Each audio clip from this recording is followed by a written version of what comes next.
반갑습니다. 오대영 라이브 오대영입니다. 뉴라이트 성향의 인사를 독립기념관장에 임명해 논란이 커지고 있습니다. 광복회는 용산에 일제 밀정이 있는 것 아니냐고 따져 물었습니다. 자세히 짚어보겠습니다. 잠시 뒤 단도직입에선 전현희 민주당 최고위원 후보를 인터뷰하겠습니다. 먼저 이수진 앵커의 한 줄 뉴스를 전해드리고 본격적으로 시작하겠습니다. 국회 과방위가 오는 14일과 21일 두 차례에 걸쳐 추가로 청문회를 열기로 했습니다. 방통위의 박문진 이사 선임이 불법적이었다는 이유 때문입니다. 1차 청문회는 오는 9일 예정돼 있는데 이 청문회를 진행하기도 전에 또다시 일정을 잡았다며 여당은 강하게 비판했습니다. 2차를 또 한다. 이유가 뭐냐? 김태규 부위원장이 불러내겠다는 것, 걸어놓겠다는 것 이상 이하도 아니다. 라는 점이 저로서는 황당한 회의 운영이라는 생각이 들고. 여야의 정책위의장이 직접 만나서 민생 현안에 관해 논의했습니다. 이견이 크지 않은 현안은 신속하게 처리해서 민생을 챙기자는 취지입니다. 앞으로 정례적으로 만난다든지 해서 충분히 협의 가능한 또 수용 가능한 그런 내용들을 일부 밝혀주셨습니다. 그러나 내년 초 시행 예정인 금융투자소득세를 두고는 의견이 엇갈렸습니다. 민주당은 시행 쪽을, 국민의힘은 폐지 입장을 고수했습니다. 한동훈 국민의힘 대표는 민주당에 금투세와 관련해 토론을 하자고 제안했습니다. 이재명 대표가 나오면 좋겠지만 어려우면 박찬대 직무대행과 직접 토론하겠다고 했습니다. 민주당에선 고액 자산가의 세금을 깎아주면 우리 경제가 살아나느냐며 금투세 폐지 목소리를 비판했습니다.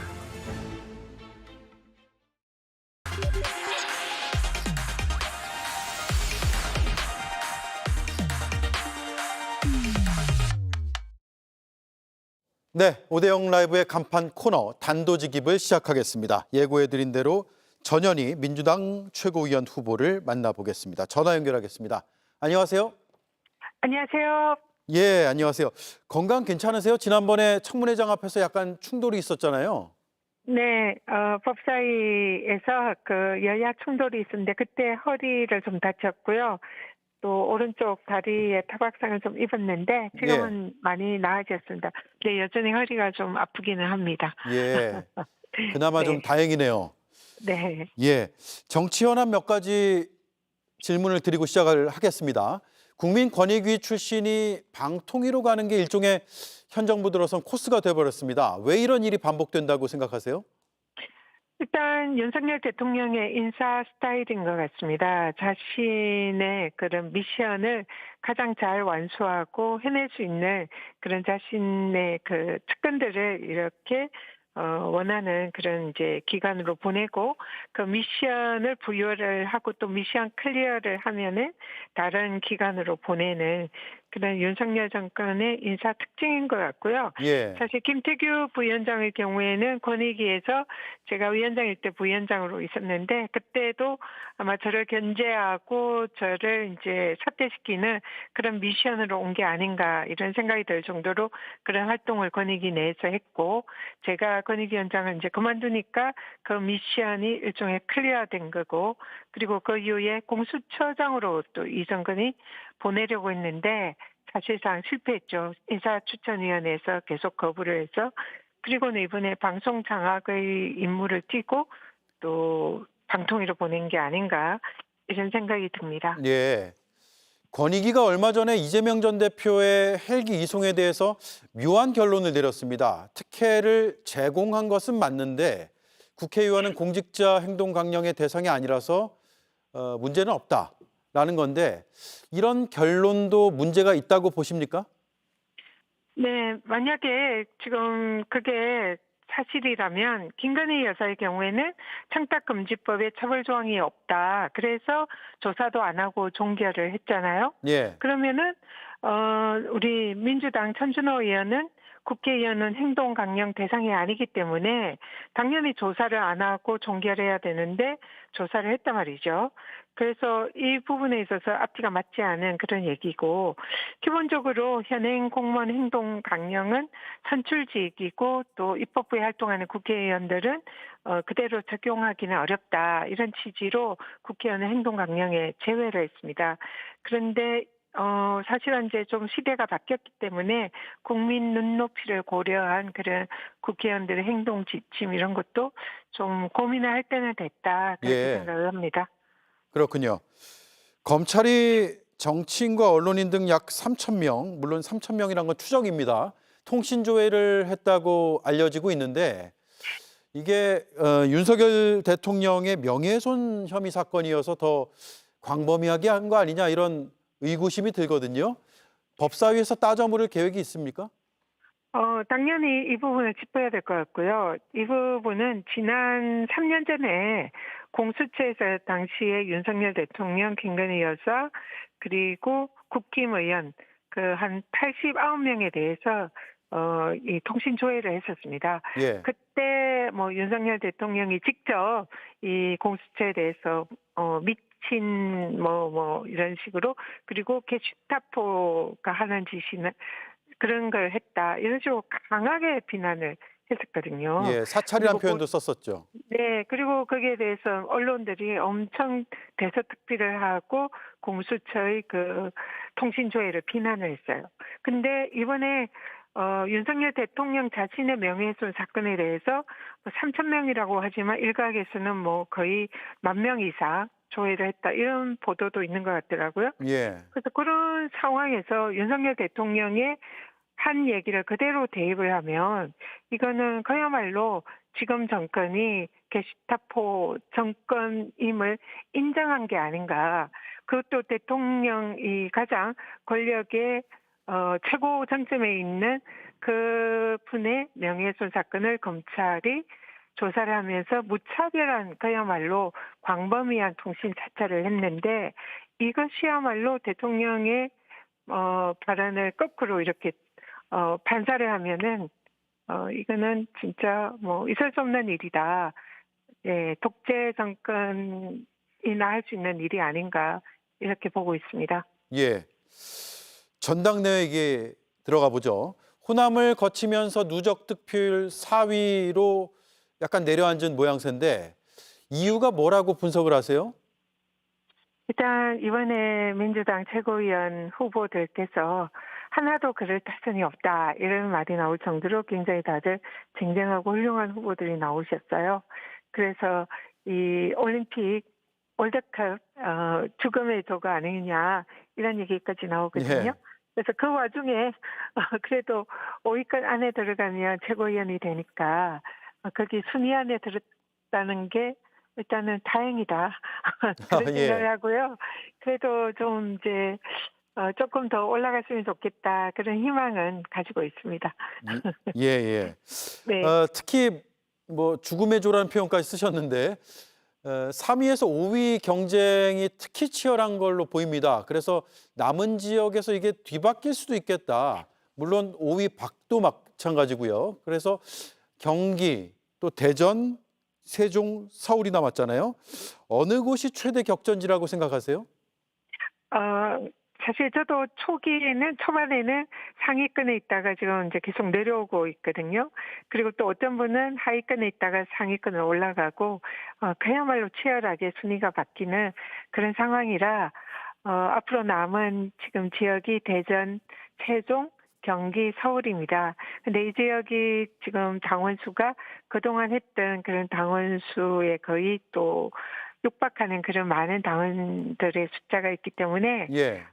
사실은 이제 제 생각에는 대전, 세종이 분수령이 될 수 있고 또 경기가 가장 격전지가 되지 않을까, 그런 생각을 하고 있습니다. 그래서 오늘도 계속 지역을 돌고 한 표 주세요라고 호소하고 있는데요. 예. 굉장히 긴장이 됩니다. 예, 예. 한 절반 가까이 남았군요. 네. 네, 호남 투표율이 그런데 상당히 저조한 것으로 평가를 받고 있거든요. 20% 초반인데 왜 이럴까요? 일단 외부적인 요인은 지금 휴가철이고 또 올림픽이 지금 이제 온통 국민들의 시선을 사로잡고 있잖아요. 그리고 예. 날씨도 너무 무덥고 그런 이제 외부적인 요인이 있을 것 같고요. 그리고 지금 이제 사실 가장 그 핵심이 어떻게 보면 당대표 선출인데 우리 이제 이번에 지금 뭐 사실상 그 경쟁이 그렇게 치열하지 않은 그래서 이재명 후보께서 당대표가 되는 게 거의 좀 확실히 예측되는 상황이라 조금 이런 관심이 좀 떨어진 게 아닌가 그런 생각은 듭니다. 근데 예. 외부적인 요인이 많다고 보이고요. 실제로 온라인 투표 이율은 지난 전당대회 비교했어도 사실상 지금이 좀 더 높다고 하더라고요. 그래서 그렇게 많이 떨어진 것은 아니다. 이렇게 보고 있습니다. 예. 외부 요인 말씀하셨는데 올림픽이나 휴가철은 예상할 수 있는 요인이었을 텐데 네. 감안을 왜 안 했을까요? 근데 이제 민주당의 지금 뭐 그 미리 정해진 전당대회를 바꾸거나 변경하기가 어렵기 때문에 예. 그대로 진행할 수밖에 없는 거고요. 근데 이번에 전당대회를 하다 보니까 너무 덥습니다. 예. 그래서 저희들이 그 체육관이나 뭐 이런 컨벤션 센터 이런 데서 전당대회를 하고 있는데 다들 너무 힘들어 하시더라고요. 그래서 조금 선선한 날씨가 있는 가을이나 조금 당겼으면 좋겠다 이런 말씀 많이 하시고 계신데 네. 그렇게 돼야 될 것 같아요. 예. 네. 지난 그 최고위원 후보 토론회에서 탄핵을 가장 많이 언급한 후보가 바로 전현희 후보였습니다. 탄핵이라는 단어는 14번, 조기 종식을 2번이나 외치셨는데 탄핵 사유는 상당히 신중하게 거론을 해야 된다라고도 바깥에서 얘기하고 있습니다. 그럼에도 불구하고 탄핵 사유가 완성됐다고 보세요? 네, 이번에 사실상 민주당 전당대회에서 이 후보들 사이에 사실상 민주당에서는 공식적으로 탄핵 얘기가 나오기 시작한 것 같습니다. 예. 그 이전에는 민주당 내부에서도 탄핵 얘기는 굉장히 조심스러워했고 또 신중해야 한다 이런 이제 얘기들이 많이 있었습니다. 근데 지금 이 윤석열 정권이 지금 외교나 국방이나 안보나 경제, 민생 거의 모든 분야에서 국민들을 고통으로 빠뜨리고 있고 나라가 거의 망해가고 있는가 아닌가 하는 생각이 들 정도로 대한민국이 계속 위기에 빠져 있습니다. 그래서 이런 상황에서 이런 모든 위기를 초래한 것은 윤석열 대통령이다. 이런 이제 많은 지적들이 있고요. 실제로 대통령의 지지율도 국민들이 더 이상 참지 못하겠다 하면서 계속 추락을 하고 있습니다. 예. 그런 상황에서 우리 대한민국을 다시 살리고 또 바로잡기 위해서는 지금은 이제 국민들이 더 이상 참을 수 없다. 그래서 이 정권을 빨리 조기 종식시켜야 된다. 그런 이제 여론이 많이 올라오고 있고 그것을 하기 위한 이제 가장 직접적인 방법이 탄핵이다. 이렇게 뭐 적어도 민주당 지지자들 사이에서는 공감을 하고 있는 일이고요. 예. 그래서 탄핵을 지키려면 그러면 대통령의 헌법과 법률 위반이 있어야 되는데 그러한 사유가 과연 있는 것인가? 그럴 때에 지금 뭐 김건희 여사의 명품백 수수를 대통령이 알면서도 반환하지 않고 신고하지 않은 것은 명백한 청탁금지법 위반이고 또 본인과 또 부인에 관한 이런 특검법에 대한 거부권을 행사한 것은 이해충돌 방지법 위반이 될 수도 있고 또 최혜병 특검법에 대해서 수사 외압을 행사한 점 이런 것이 청문회에서 거의 드러나고 있는데 그럼 이런 부분은 직권남용으로 법률 위반이 아니냐 그런 이제 여러 가지 지금 탄핵 사유로 될 수 있는 현행법 위반 사유들이 점점 쌓이고 있다 이렇게 예. 보입니다. 네. 그래서 이제는 그 탄핵을 거론할 때가 됐다 이렇게 보고 있는 거죠. 예. 자, 마지막 질문을 드려야 되는데 이 질문으로 드리겠습니다. 그런데 이재명 전 대표는 탄핵에는 거리를 좀 두고 있거든요. 임기 단축 네. 개헌 얘기를 하면서 좀 무게를 싣는 듯한 모습도 보이는데 지금 최고위원 후보들하고 그러면 온도 차이가 꽤 있는 거 아닙니까? 이재명 대표께서는 아직 직접적으로 탄핵을 말씀하지 않으셨고요. 그리고 그 부분에 있어서는 어쨌든 민주당 대표로서 그리고 차기 대선 후보로서 굉장히 신중하셔야 된다. 이거는 저도 공감을 합니다. 그렇지만 최고위원들은 일단은 민주당의 이제 차기 지도부로서 이 정권 교체를 위해서 가장 앞장서서 싸워야 되는 그런 일종의 장수다 이렇게 생각을 하거든요. 그렇기 때문에 그런 역할을 이제 하려고 자임을 하는 것이다 이렇게 보고요. 임기 단축 개헌은 지금 민주당에서도 또 국민들 사이에서도 상당히 공감대가 있는 부분이다 생각합니다. 그리고 지금 이제 그 87 헌법에 대해서 시대가 너무 많이 바뀌었기 때문에 개헌을 할 필요가 있고 또 대통령 4년 중임제 개헌이 필요한 시기다 이렇게 보고 있고요. 그러면 그런 개헌을 하기 위해서는 사실상 대통령 임기 단축을 하면서 개헌을 할 필요가 있다 이렇게 저는 보고 있는데요. 예. 그 부분에 대해서도 앞으로 이제 좀 공감대를 만들어갈 필요가 있다라고 생각을 합니다. 네, 알겠습니다. 여기까지 듣죠. 주말 경선 잘 치르시고 다음번에는 스튜디오에서 한번 뵙겠습니다. 고맙습니다. 네, 네, 고맙습니다. 네, 지금까지 전현희 더불어민주당 최고위원 후보였습니다.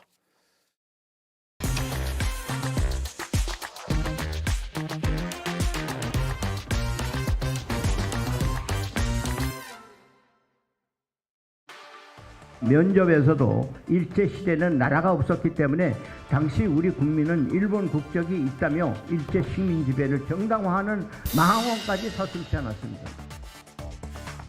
새롭게 임명된 김형석 독립기념관장에 대해 이종찬 광복회장은 비판 목소리를 높였습니다. 오늘은요, 용산에 밀정이 있는 게 아니냐 이런 말까지 했는데요. 인사가 이런 식으로 가는 거는 용산 어느 곳에 이런 밀정과 같은 일제 때 밀정과 같은 존재의 그림자가 있는 것이 아닌가. 용산에? 예, 저는 그렇게 느낍니다. 그래요? 왜냐, 뉴라이트라는 것은 현대판 밀정입니다. 어떤 인식을 가지고 있는지 김 관장의 책을 이렇게 찾아봤습니다. 우리가 아는 광복절 1945년 8월 15일은 당시에는 해방일이었을 뿐 광복이나 독립으로 불리지 않았다며 우리나라의 진짜 광복절이 언제인지 향후 밝혀내야 한다는 취지로 적었습니다. 뉴라이트의 건국절 논쟁과 비슷한 궤적에 주장을 하면서요. 문재인 정부의 역사관을 강하게 비판하기도 했습니다. 문 정부가 1919년 임시정부 수립을 건국의 시작으로 봤던 건 근거가 부족할 뿐더러 그동안 했던 적폐청산 작업들이 기존의 현대사를 부정하는 작업이다 이렇게 얘기를 한 겁니다. 자, 명색의 독립기념관의 관장인데 이렇게 밀정이란 말까지 나오는 상황 어떻게 봐야 할까요? 네, 함께할 네 분 소개해드리겠습니다. 한민수 더불어민주당 의원, 오신환 전 국민의힘 의원, 김보엽 조국혁신당 수석 대변인, 전성균 개혁신당 최고위원 나와주셨습니다. 안녕하세요. 안녕하세요. 네. 자, 신임 독립기념관장에 김형석 대한민국 역사와 미래 이사장이 임명이 됐는데 뉴라이트적 시각을 가지고 있다, 아니다. 지금 논쟁 중인 인물입니다. 그동안에 어떤 발언이 있었는지부터 한번 보겠습니다. 친일 행위자의 역사적 공과를 따지지 않고 친일 행위와 반민족 행위를 동일시하는 우를 범했다라는 저서의 표현이 있고요. 또 국부 논쟁을 끝내고 이승만과 김구를 모두 건국의 아버지로 둬야 한다. 이승만과 김구의 지지자를 아울러야 국민 통합이 가능하다라는 언론 인터뷰 내용이 있습니다. 그리고 제주 4.3 사건에 대해서 남로당의 50선거 방해 책동에서 비롯된 폭동을 희석하기 위한 것으로 해석하고 있다라는 의미의 세미나 발언도 있습니다. 한민수 의원님, 네. 뉴라이트적 시각이라고 보시는 거예요? 그렇죠. 그리고 우리가 자유민주주의 국가니까 대한민국은 표현의 자유가 있고 사상의 자유가 있습니다. 예. 이분이 뭐 교수로서, 저는 그것도 못마땅합니다만은 교수로서나 학자로서 어떠한 주장을 할 수 있어요. 다른 생각도 포용해야 되지 않겠습니까? 하지만 이 독립기념관장입니다.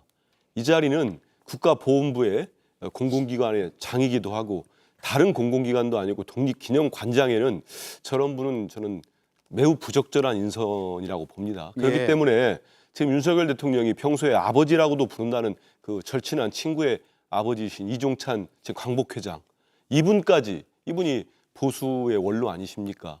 저렇게 밀정이라는 표현까지 써가면서 용산에 밀정 있다는 표현까지 반대하시는 겁니다. 전 최근에 윤석열 대통령의 인사들, 윤석열 정권의 인사들이 도저히 국민적 상식으로 이해 안 되는 인사들이 계속 이어지고 있어요. 김영석 독립기념관장 그렇죠. 이진숙 방통위원장 그렇죠. 이런 분들이 모두 뭐 김문수 고용노동부 장관 후보자 그렇죠. 보통 상식으로 볼 때는 너무 극우적 성향을 가진 분들 아니냐. 예. 반노동 성향이 있는 거 아니냐 이런 생각을 합니다. 특히 이 김영석 관장은 저 위험하게 보는 게 지금 나오는 발언도 있습니다만 우리나라의 건국을 그 48년으로 본다는 겁니다. 네. 그게 왜 위험하냐면 일단은 헌법을 부정하는 겁니다. 우리 헌법 전문을 다 한번 찾아보십시오. 우리는 3.1운동을 정신을 계승하고 이어져서 상해 임시정부의 법통을 계승한다고 명확하게 헌법 전문에 돼 있습니다. 예. 그런데 48년 건국이라 한다면 1910년 한일 병탄부터 48년, 45년, 48년이지 않습니까? 그 기간 동안에 모든 우리의 그 독립운동사가 없어지게 됩니다. 네. 그러면 정부가 없으니까요. 이분은 당시에 우리 국민이 없었다고 하는 거 아닙니까? 일본 국민만 있었다. 이런 식의 취지의 발언을 하고 계시거든요. 상당히 위험한 겁니다. 그러면 그걸 좋아하는 사람들은 우리 대한민국에 여전히 남아있는 친일파들, 후손들밖에 없습니다. 친일파의 잔재들밖에 없는 거예요. 왜? 대한민국의 뿌리가 흔들리게 되는 겁니다. 그래서 이게 간단하게 학술적 논쟁이 아닙니다. 그래서 건국절이라는 부분도 그렇고 이런 위험한 사고방식을 가진 분이 그 다른 자리도 아닌 독립기념관의 관장으로 이걸 또 안 치는 지금 윤석열 정권, 전 도대체 무슨 생각으로 이렇게 국정을 운영하고 있는지 도저히 이해할 수가 없습니다. 네. 자, 반면에 오신환 의원님. 그런데 네. 제가 이제 쭉 그동안의 뭐 발언이나 저서의 내용, 주요 내용들을 말씀을 드렸는데 보는 시각에 따라서 해석이 조금 뭐 다를 수도 있고 그럴 것 같기도 해요. 네네. 오신환 의원은 어떻게 보세요? 일단은 보훈부도 그렇고 김영석 교수 본인도 저 뉴라이트 사학자라고 본인은 주장하고 있지 안 하고 않아요? 있죠. 예, 예. 특히 이제 지난 2022년도에 이분께서 끝나야 할 역사 전쟁이라는 저서를 남겼는데요.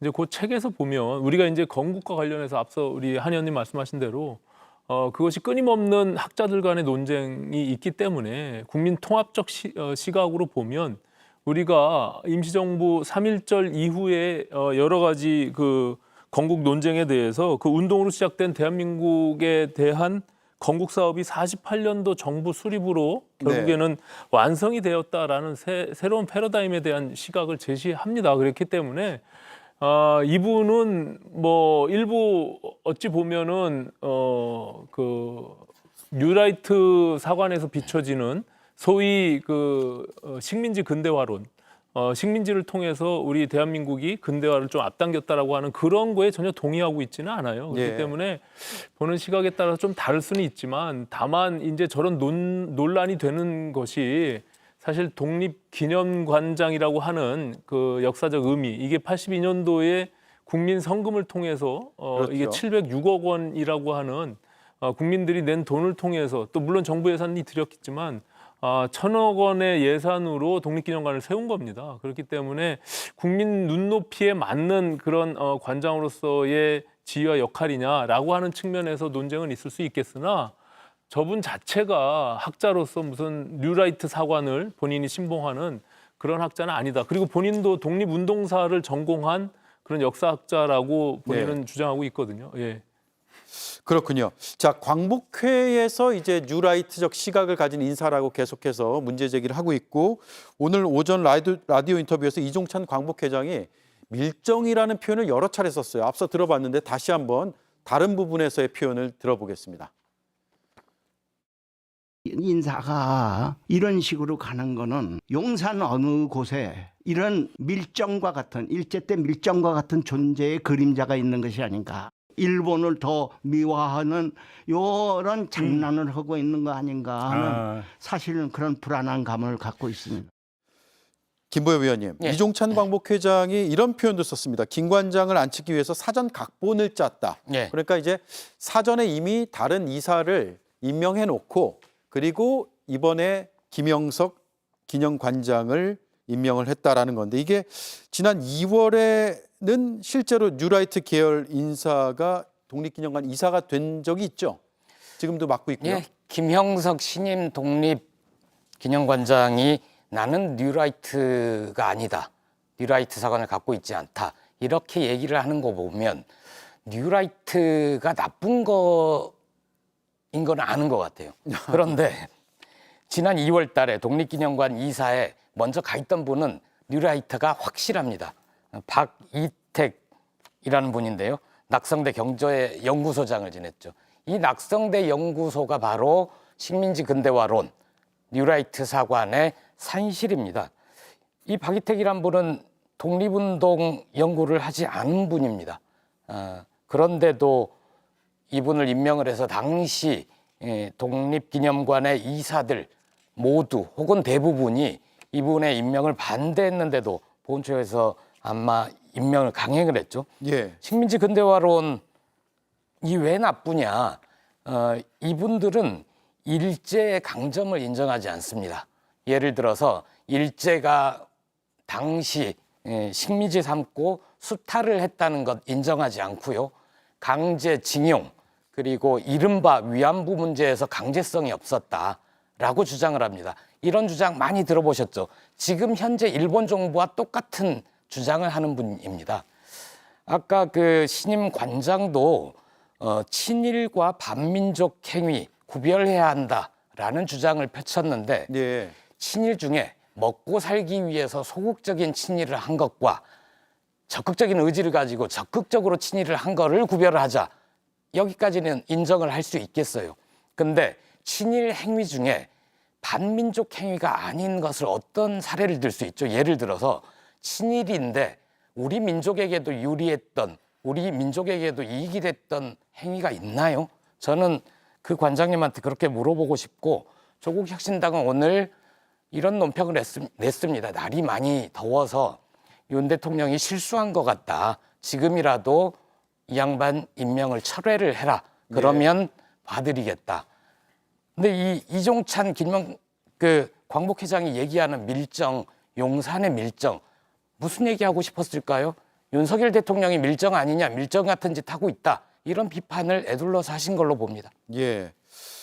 자, 그동안에 독립기념관장은 어떤 인물들이 맡았었는지 저희가 쭉 정리를 한번 해봤는데 독립운동가 자손들이 많습니다. 그래서 안춘생, 최장창규, 박유철, 이문환, 윤주경 의원도 있네요.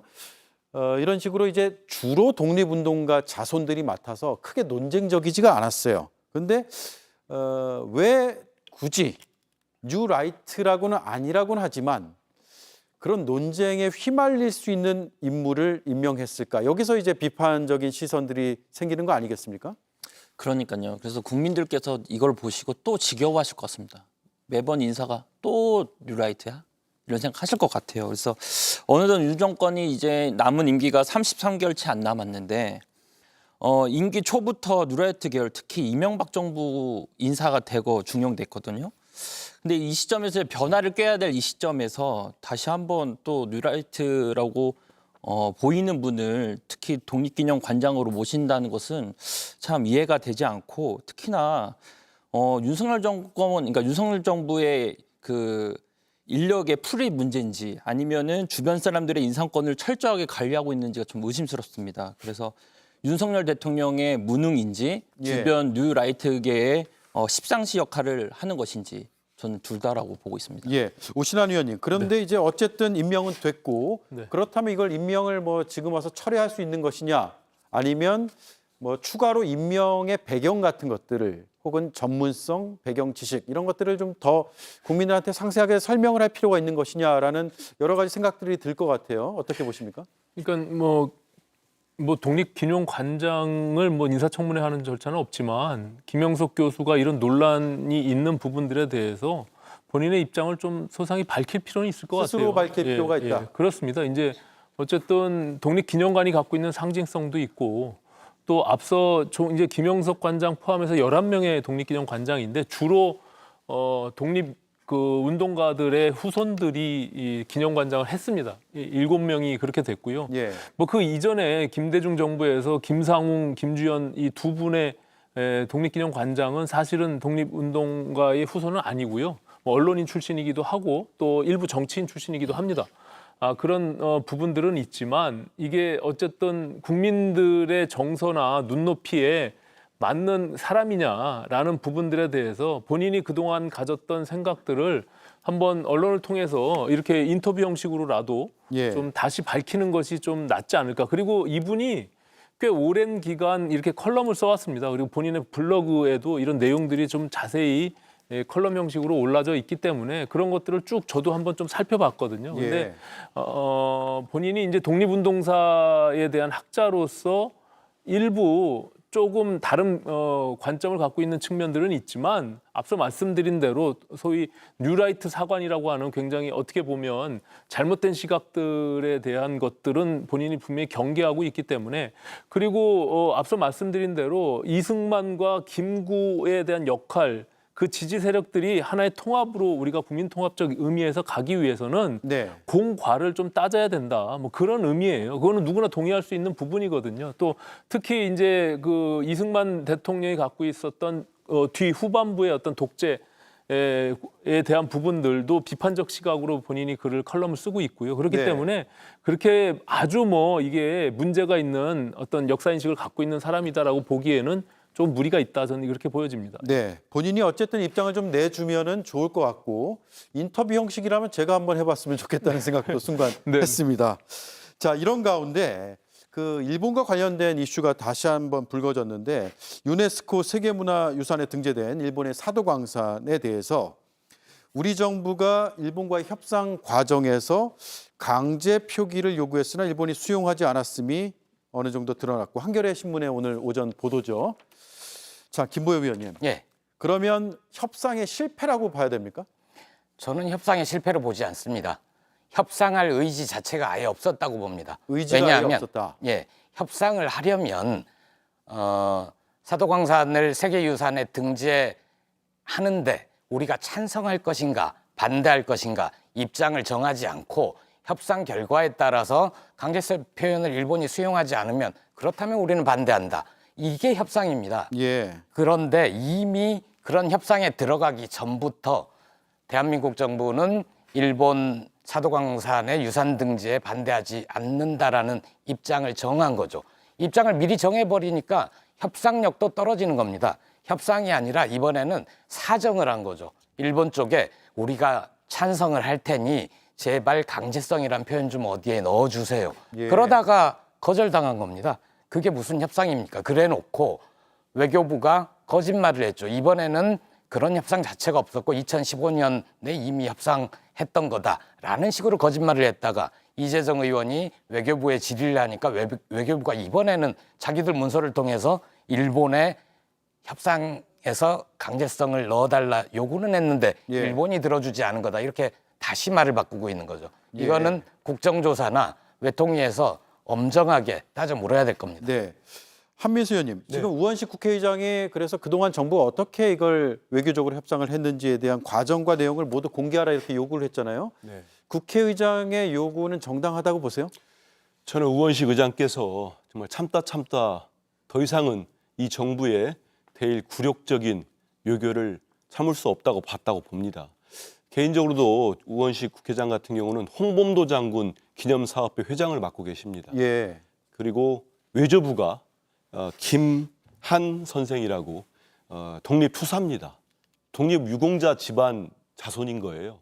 아마 느끼는 게 다를 겁니다. 저는 이 흐름 자체가 이 사도광산 유네스코 등재 문제도 그렇고 앞서 가지고 다뤘던 독립기념관장 문제도 그렇고 이 출발 자체는 많은 국민들이 이제는 의심을 넘어서서 확신의 단계로 가고 있는 것 같아요. 왜냐하면 이 정부 들어서 가지고 일본하고 관계 개선을 하겠다면서 무엇을 양보했습니까? 다 기억해요, 우리 국민들이. 우리 강제징용 문제에 대해서 일방적인 제3자 변절이라는 지금 일본이 뭔 입장을 달래줬습니까? 대통령실에서는 우리가 물컵에 반을 채우면 일본이 채울 거라고 했는데 사실 채웠습니까? 제가 볼 때는 이 잔을 엎어버렸어요. 일본 측에서. 일본은 여전히 독도는 자기 땅이라고 영유권을 주장하고 있고 일본군 위안부 문제를 비롯해가지고 모든 역사적 사실을 왜곡하고 있습니다. 일본이 뭐가 달라졌습니까? 우리 윤석열 정부만 일본에 대해서 모든 걸 내주고 있습니다. 이 사도광산 유네스코 등재 문제도 똑같은 거 아니겠습니까? 앞서서 김보엽 대변인 얘기했듯이 무슨 협상이 있었습니까?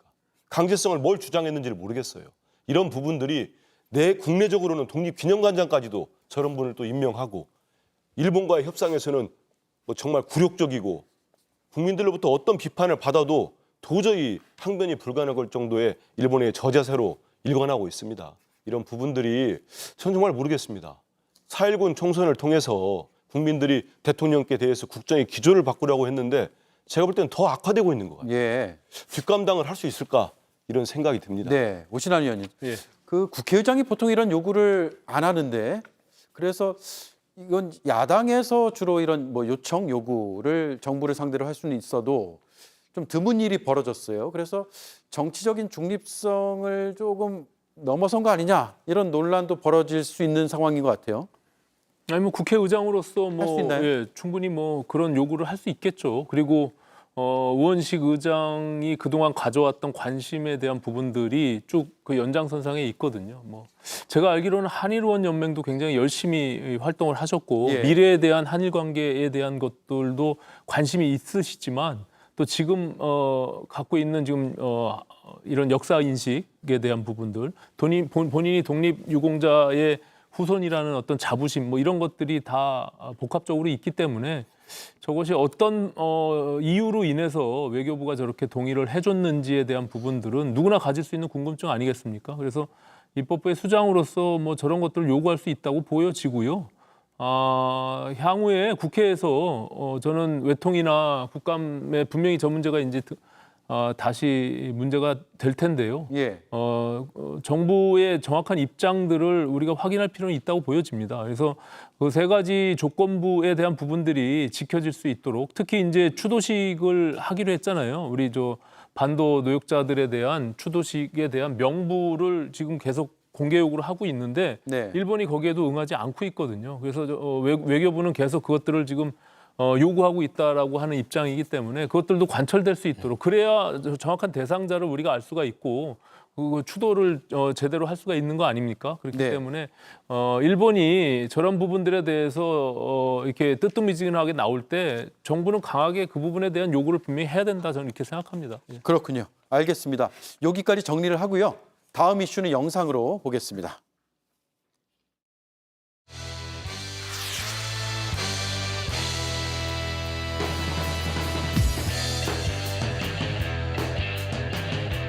제가 기자회견을 안 나가는 것도 그냥 딱 기다리라고만 하니까 저도 뭐 어떻게 할 수 있는 상황이 아닌 것 같아요. 체육회에서는 선수 이사로 안 나왔다고 했는데 그게 선수 이사 아니었던 건가요?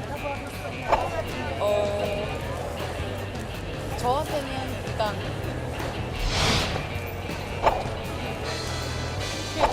기다리라고 해놓고 아무 말도 하지 말라고 하는데 어떻게 해야 되지? 저도 지금 아무것도 모르겠거든요. 어떻게 해야 될지.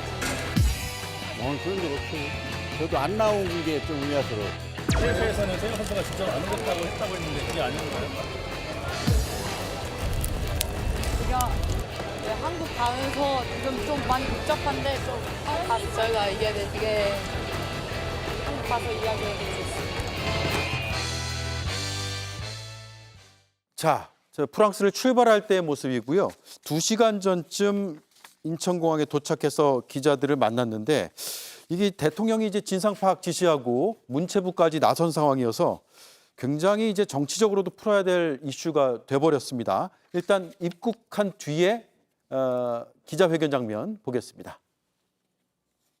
제가 드리고 싶은 말씀은 저는 정말 싸우려고 하는 의도가 아니라 저는 정말 운동에만 전념하고픈 그런 마음을 호소하고 싶어서 호소하고 싶은 마음에 그렇게 이해해달라는 마음으로 말씀을 드린 거고요. 이제 막 도착을 했는데 아직 제가 협회랑도 이야기한 게 없고 또 팀이랑도 아직 상의된 게 없어서 더 자세한 거는 제가 상의한 후에 말씀드리도록 하겠습니다. 네, 그리고 배드민턴 협회에서 조금 전 입장문이 10쪽에 가깝게 나왔는데요. 요지만 말씀드리면 우리 협회는 몸 상태를 고려하지 않고 선수의 대회 참가 여부 의사를 무시한 채 무리하게 국제대회에 참가시킨 대회는 없었다라고 정면 반박하는 내용입니다. 김보희 위원님, 예. 인생에서 어찌 보면 가장 뜨겁게 환희할 순간에 폭로를 했단 말이에요. 그리고 지금 아니라고 사실관계로 팩트 반박을 했고요. 이 사안의 본질은 뭐라고 보세요? 제가 이쪽 분야에 밟지는 못합니다. 예. 하지만 그런 점을 감안하고 들어주셨으면 좋겠는데 일단 이해가 안 가는 부분이 많죠. 협회에서 장문의 입장문을 공개하기는 했는데 왜 협회 이사진이 선수들보다 더 많은 숫자가 파리를 갔어야 하나? 비행기는 선수는 경기를 해야 되니까 최고의 몸 상태를 유지해야 되는데 왜 선수들보다 임원들이 좋은 자리에 앉아서 가야 하나? 예. 이런 의문점들이 있죠. 거기에 대해서 어떻게 해명을 했는지는 제가 아직 보지 못했지만 좀 봐야 되겠습니다. 개인 트레이너 문제를 가지고 갈등이 있었다고 합니다. 안 선수는 파리에 같이 갔으면 했는데 협회 쪽에서는 지금 보니까 그 트레이너가 거부를 했다라는 식으로 이거는 좀 사실관계를 앞으로 다툴 것 같고요. 예. 다른 협회들도 문제가 많지 않습니까? 축구협회도 그렇고 유도협회도 아마 예전에 그런 문제들이 있었을 겁니다. 반면 양궁 쪽에서는 이런 잡음이 없이 선수들이 즐기면서 최고의 성적을 내요. 그래서 이번 기회에 결국 무슨 문제가 터져 나왔으니까 가리지 말고 숨기지 말고 뭐가 문제인지 다 조사를 해보고 개선점을 찾자. 그 개선점을 찾는 과정에서 하나 좀 말씀드리고 싶은 건 언제까지 우리가 엘리트 체육 중심으로 갈 것인가. 협회 만들어서 특정 선수를 막 지원을 해서 그 선수들이 메달 따면 국위선양했다고 좋아하고 이거보다는 앞으로는 사람들이 즐겨서 그 경기를 하고 그러다가 좋은 성적을 가진 사람들이 올림픽이나 아시안게임 나가서 또 같이 즐거운 이런 쪽으로 바뀔 때도 되지 않았나 하는 생각을 추가하고 싶습니다. 예. 오늘 김보엽 대변인 논평이 나올까 봐 제가 기다렸는데 이 분야에 대해서는 안 나오더라고요. 바빴습니다. 바빴습니까? 네. 비전문가입니까? 둘 다입니다. 네. 자, 오신환 의원님. 그런데 어찌됐든 지금 국민적 관심사가 제일 크고 제일 화가 난다라는 분들도 있고 그래서 어찌 보면 국회에서 좀 빨리 풀어줄 만한 이슈인 것 같기도 해요. 특히 문체위에서는 지금 국가대표 출신의 진종호 의원도 있고요. 민주당의 이모경 의원도 있기 때문에 빨리 현안 질의도 하고 해서 이런 것들을 좀 들어봤으면 좋겠다는 국민적인 생각이 들 수 있는데 어떻게 보십니까? 네네. 일단 뭐 선수 출신들의 국회의원들이 양당에 있으니까 관심을 가질 수밖에 없을 거고요. 다만 국회 차원보다도 일단은 지금 문체부가 적극 좀 나서서 진상조사를 하겠다고 했으니까 그 내용을 좀 들여다봐야 될 겁니다. 다만 저는 좀 안타까운 것이 저 안세영 선수가 22살인데요. 중학교 3학년 7년 전에 대표팀에 선발이 돼서 7년 동안 내가 지금까지 내 꿈을 이루려고 하는 목표가 이 분노에 기반하고 있다라고 하는 말이 저는 굉장히 가슴을 울리더라고요. 저 선수가 지금 가장 최고의 기쁨과 환희를 누려야 될 때 언론이 주목할 때 이 시점에 내가 이 부분을 밝혀야 되겠다라고 한 마음을 먹고 있었다는 거 아닙니까? 저는 지금 MZ세대의 이런 어떤 선수들이 갖고 있는 여러 가지 인식들이나 생활 패턴들이 많이 달라졌어요. 그러니까 체육회나 대표팀이 과거의 방식으로 그렇게 계속 그 대표팀을 운영하는 것은 좀 무리가 있다고 봅니다. 그래서 이것이 조금 구조적인 시스템의 문제가 분명히 있다고 보고요. 협회가 존재하는 이유는 결국엔 선수들을 보호하고 그것을 어떻게 성적을 잘 낼 수 있도록 서포트하는 기능을 갖고 있는 것이잖아요. 그런데 이제 그 과정 속에서 늘 선수 선발에 대한 부정, 또 여러 가지 주관적 판단 뭐 이런 것들이 개입되고요. 또 협회라는 것이 결국에는 이 임원들이나 협회를 운영하는 사람들 중심으로 되다 보니까 선수의 입장이나 선수의 요구들이 무시되고 결국에는 반영되지 않는 그런 일들이 계속 발생하고 있는 것이거든요. 그래서 차제에 지금 배드민턴 협회뿐만이 아니라 체육협회 그리고 대표팀의 운영 방식 이런 것들도 좀 들여다보고 제도적으로 개선할 필요가 있지 않나 저는 그렇게 보여집니다. 예. 개혁신당에서는 지금 협회를 넘어서 대한체육회가 문제라는 논평까지 나왔거든요. 어떤 의미죠?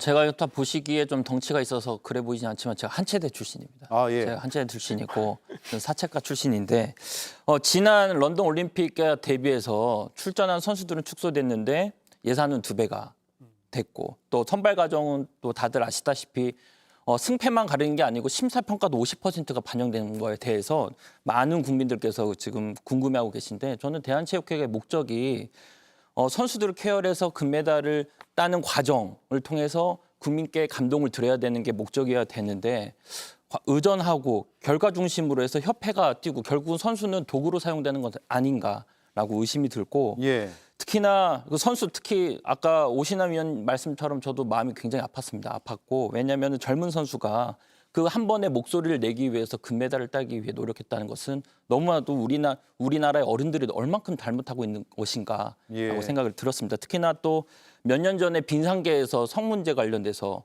문제가 있었고 또 학교운동부 지도자 성폭력 사건은 지금 고질적인 문제인데 저는 이 정치권에서 아까 말씀하셨던 것처럼 정부에는 이제 역도 영웅 장미란 문체부 2차관이 계시고 민주당에는 그렇죠. 우생순, 이모경 핸드볼 선수가 계시고 또 국힘에는 사격 황제 진종호 예. 국회의원이 계신데 똘똘 뭉쳐가지고 이번에 국민의힘에서 똘똘 뭉치자고 외치는 것처럼 이번에 모두 초당적으로 뭉쳐서 이번 네. 체육계 개혁했으면 좋겠고 만약에 중간 역할이 필요하다고 말씀하시면 한체대 사채과 출신 전승균이 나서겠다. 네, 말씀드립니다. 전성균 최고위원도 있으니 네. 4개 당이 하면 되겠네요. 그러니까요. 옆에서 조국혁신당에서도 초당적으로 전문가에게 예.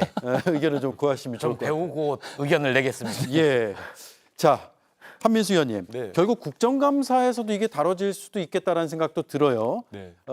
협회에서 오늘 이렇게 정면 반박하는 내용이 나왔고 그렇다면 진실이 뭔지가 궁금하고 그동안 어떤 문제가 있었는지 좀 추려보는 과정이 필요하잖아요.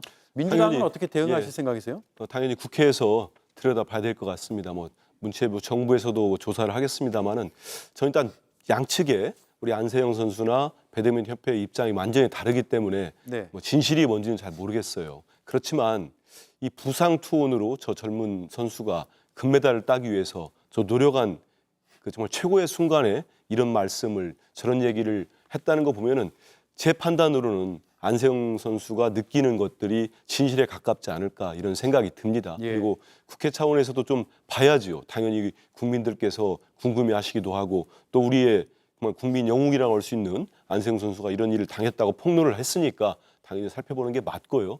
우리 앞서 나왔으면 국회 문체위에서도 볼 것이고 저도 뭐 국회 연구단체에 제가 이모경 의원과 함께 그 K 스포츠 포럼 국회 연구단체 제가 회원이기도 합니다. 예. 책임 연구위원이기 때문에 이 문제도 좀 관심 있게 보고 아까 말씀드린 대로 이제 배드민턴 협회 문제 차원이 아니고 정말 다른 협회에도 문제점이 있는 건지 이런 것도 국회가 들여다봐야 된다. 네. 그리고 천착해서 잘못된 부분이 있으면은 개선책을 마련해야 된다 이런 생각이 듭니다. 네. 저는 제 생각을 잠깐 말씀드리면 사실관계를 파악하는 것도 중요할 것 같고요. 제도적인 미비도 중요할 것 같은데 선수가 저렇게 폭로하고 나서 보호받지 못할 수도 있기 때문에 그런 선수 보호의 문제도 신경을 좀 초당적으로 써주셨으면 좋겠다는 생각을 했습니다. 저 한마디만 예, 드리면 하십시오. 지금 사실 조금 아마추어 같아요. 배드민턴 협회의 대응도 그렇고 지금 말씀하신 대로 사실은 선수가 페이스북에도 이게 자기의 이야기를 좀 고민을 들어주고 해결해 줄 어른이 있었으면 좋겠다고 하잖아요. 그 어른은 협회가 돼야 되는 겁니다. 근데 이제 그 배드민턴 협회 회장이나 감독의 여러 가지 태도들을 보면 이게 무슨 진실 공방을 하듯이 이렇게 몰아가고 있는데요. 지금 귀국해서 안세영 선수는 굉장히 좀 신중해졌잖아요. 그래서 본인은 정말 운동에 전념하고 싶고 싸우려는 의도가 전혀 아니다. 예. 그렇기 때문에 선수 보호와 관리를 그동안에 어떻게 해왔는지를 통해서 앞으로는 좀 잘해보자라는 취지가 있는 거니까 그런 쪽에서 협회가 좀 대응을 했으면 좋지 않겠는가 네. 그렇게 생각합니다. 네. 잘 들었습니다. 다음 이슈로 넘어가겠습니다. 김정일 위원장이 되게 야속하게 생각되셨습니까? 근데 그것도야 참 아쉽고 또 그 클린턴이 못 간 것도 아쉽고. 네, 지금 보신 것처럼 고 김대중 대통령이 서거 전까지 머물렀던 곳이 동교동 사저입니다. 1961년에 이사를 와서요. 일산 시절과 청와대 시절 등을 빼면 평생을 머물렀던 곳이죠. 수많은 정치인들이 방문을 해서 동교동계라는 말까지 있을 정도로 우리 정치사의 소중한 공간입니다. 자, 그런데요. 일주일 전쯤에 이 사저가 카페 사업자에게 팔렸다는 내용이 보도가 됐습니다.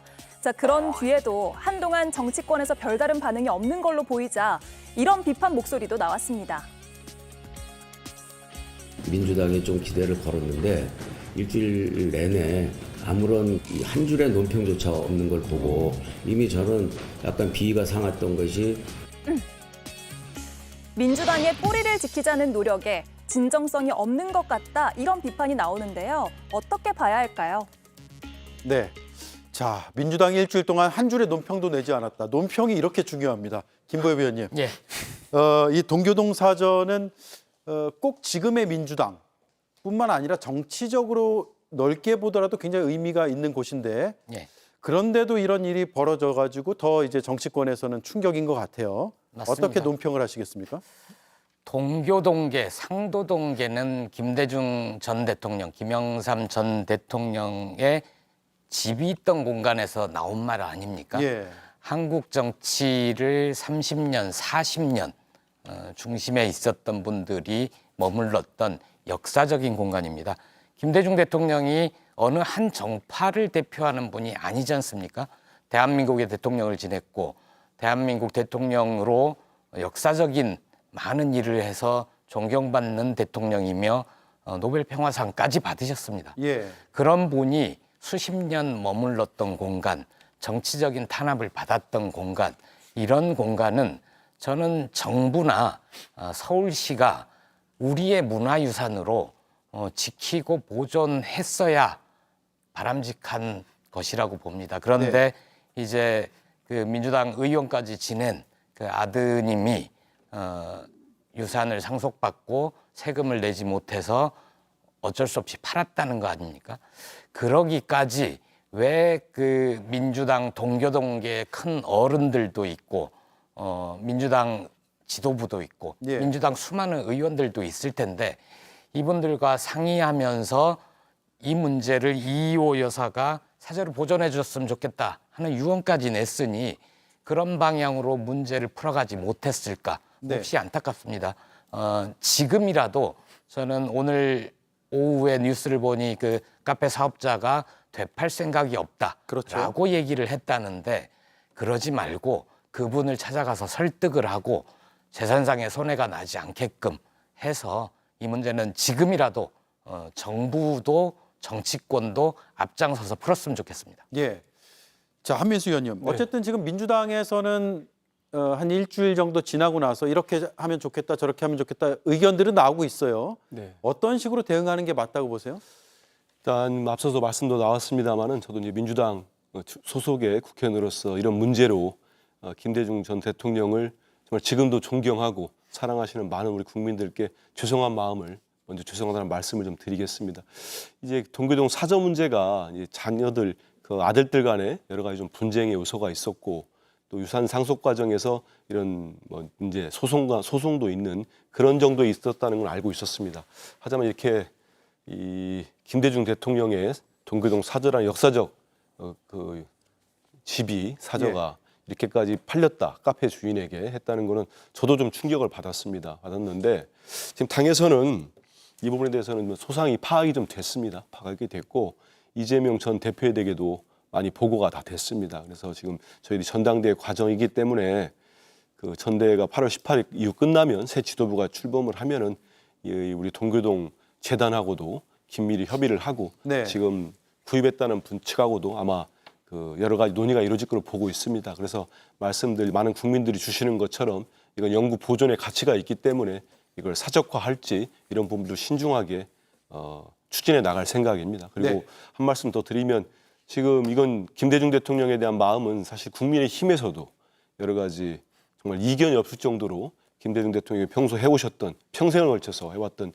민주주의와 인권, 평화 또 우리 IMF 극복이랄지 이런 부분에 대해서는 모두가 인정하는 부분이거든요. 이건 여야가 투당적으로 또 힘을 모으는 그런 또 같은 목소리를 내는 그런 것도 좀 필요하지 않을까 하는 생각을 예. 봅니다. 이번에 이게 이슈가 되면서 이제 DJ 그리고 뭐 YS까지 거론되면서 당시에 경쟁은 또 치열했지만 타협과 또 협상을 잘 하면서 정치력을 발휘했던 정치인들의 모습들이 요즘은 잘 안 보인다 이런 생각으로 좀 옮겨가고 있는 것 같아요. 이 이슈가. 근데 뭐 차치하고 지금 정청래 의원은 국비하고 서울시비를 투입을 하는 것을 제안을 했거든요.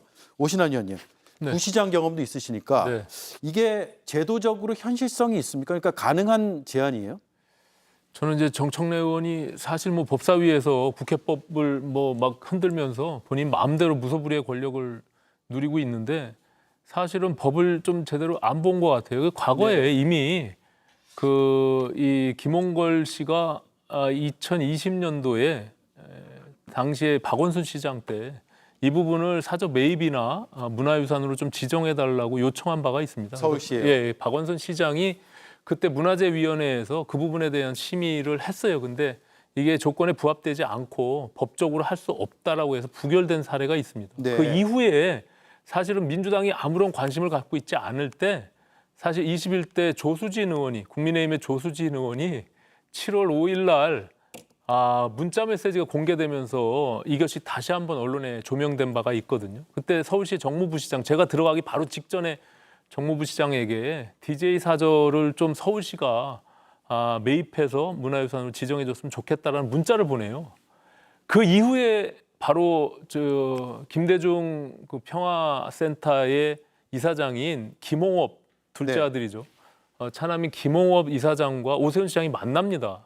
만나서 다시 한번 그걸 검토하는데 역시나 법적으로 조건이 부합되지 않아서 할 수가 없는 측면이 있습니다. 뭐 법사위에 정청래 의원이 또 힘으로 밀어붙여서 법을 개정하지 않는 한은 지금 불가능한 상태로 되어 있습니다. 그래서 좀 안타깝긴 한데 김대중 전 대통령이 가졌던 정치적인 업적이나 또 민주화에 대한 이룩한 그런 정치적 유산 그런 부분들에 대해서 뭐 전 국민들이 많이 인정할 거라고 보여집니다. 다만 현재 되어 있는 법적인 조건으로는 사실상 할 수가 없기 때문에 저런 부분들을 뭐 제가 듣기로는 민주당이 굉장히 많은 재산을 갖고 있다고 하니까 민주당이 그걸 나서서 할 수 있는 방법이 지금 가장 현명한 방법이고 그렇지 않다면 사실 법을 개정할 수밖에 없다. 저는 그렇게 네. 보여집니다. 현재 제도상으로는 어려운 제안이었다라는 얘기군요. 전성균 의원님, 개혁신당에서 이 이슈 어떻게 보세요? 그러니까 그 DJ 사제까지 단순히 돈 문제로만 볼 수는 없고 이렇게 될 때까지 아무도 몰랐고 너무 난감하고 좀 안타까운 사건인데 예. 아까 그 앵커님께서 말씀하셨던 것처럼 이번 계기로 좀 한번 생각을 해봤으면 좋겠습니다. 왜냐하면 민주당에서 김대중 대통령님과 노무현 대통령을 굉장히 사랑하고 존경하고 있는데 또 민주당뿐만 아니고 많은 국민들께서도 존경하고 있는데 2003년도에 4월 2일 날 노무현 대통령께서 그 첫 국회 연설에서 특정 정당이 특정 지역에서 3분의 2 이상의 의석을 도차지하지 못하도록 선거법이 제정이 되면 2004년 현실화된다면 과반수 의석을 가진 정당 또는 정치연합에 내각 구성 권한을 주겠다, 이양하겠다라고 말씀하셨어요. 그러니까 한마디로 뭐 김대중 대통령님 뭐 화합과 용서에 대한 심볼이시고 또 노무현 대통령까지도 이렇게 말씀해 주셨는데 전 민주당에게 질문하고 싶은 것은 윤석열 정권의 무능과 별개로 협치의 가치 현재 민주당에 있는가 묻고 싶습니다. 협치의 가치요. 네. 네, 그렇군요. 그래서 제가 앞서 이제 DJ YS 시절에 이런 정치 어찌 보면 뭐 낭만이 있었던 정치라고 많은 이제 정치 원로들이 얘기하시잖아요. 그런 것들을 다시 한번 생각해 볼 계기로 삼으면 어떻겠느냐라는 말씀을 드렸고요. 지금 한 1분 남았나요? 네, 1분 남았네요. 김보엽 한민수 의원께 30초씩 드릴게요. 예. 이 문제 그러면 앞으로 어떻게 전망을 하세요? 김보엽 의원님? 네, 먼저 하시죠. 저부터요. 네. 민주당이 주도적으로 풀어주셨으면 좋겠는데 예. 민주당이 적당한 안을 제시를 하면 예. 조국 혁신당도 몹시 안타깝게 보는 문제이니만큼 적극적으로 협력하고 돕겠다 말씀드립니다. 네, 민주당에 자산이 많다고 하는데 민주당에서 매입할 생각은 없습니까? 이건 아까 말씀드린 대로 김대중 대통령 사전은 당연히 많은 국민들이 사랑하고 지금도 사랑하셨고 사랑하고 있는 대통령 아닙니까? 당연히 보존할 가치가 있다고 봅니다. 그래서 당에서도 새 지도부가 꾸려지면은 적극적으로 이걸 보존하고 또 사적화할 수 있는 방안을 찾을 겁니다. 그때 우리 뭐 꼭 조국혁신당뿐만 아니고 국민의힘과도 같은 필요한 부분들이 있으면 협의해서 국민들로부터 모두 수용할 수 있는 그렇게 존경받을 수 있는 방안을 찾아보겠습니다. 네, 이 이슈 역시 초당적 협력의 계기가 됐으면 좋겠다는 생각을 해봅니다. 네 분 말씀 잘 들었습니다. 고맙습니다.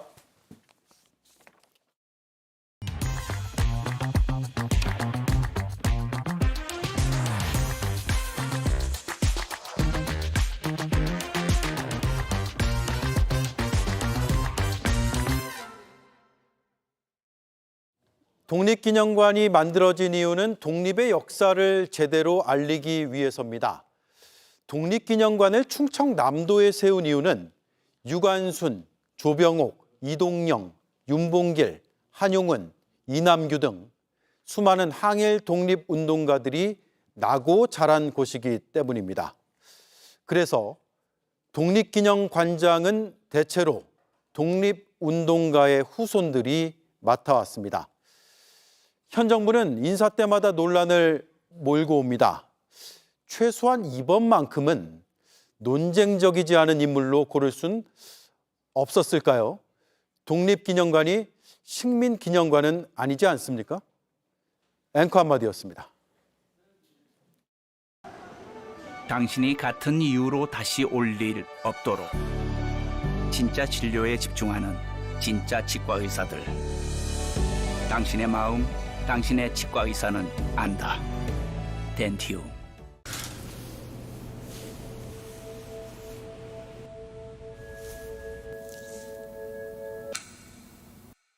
타임리스 뷰티 고훈진.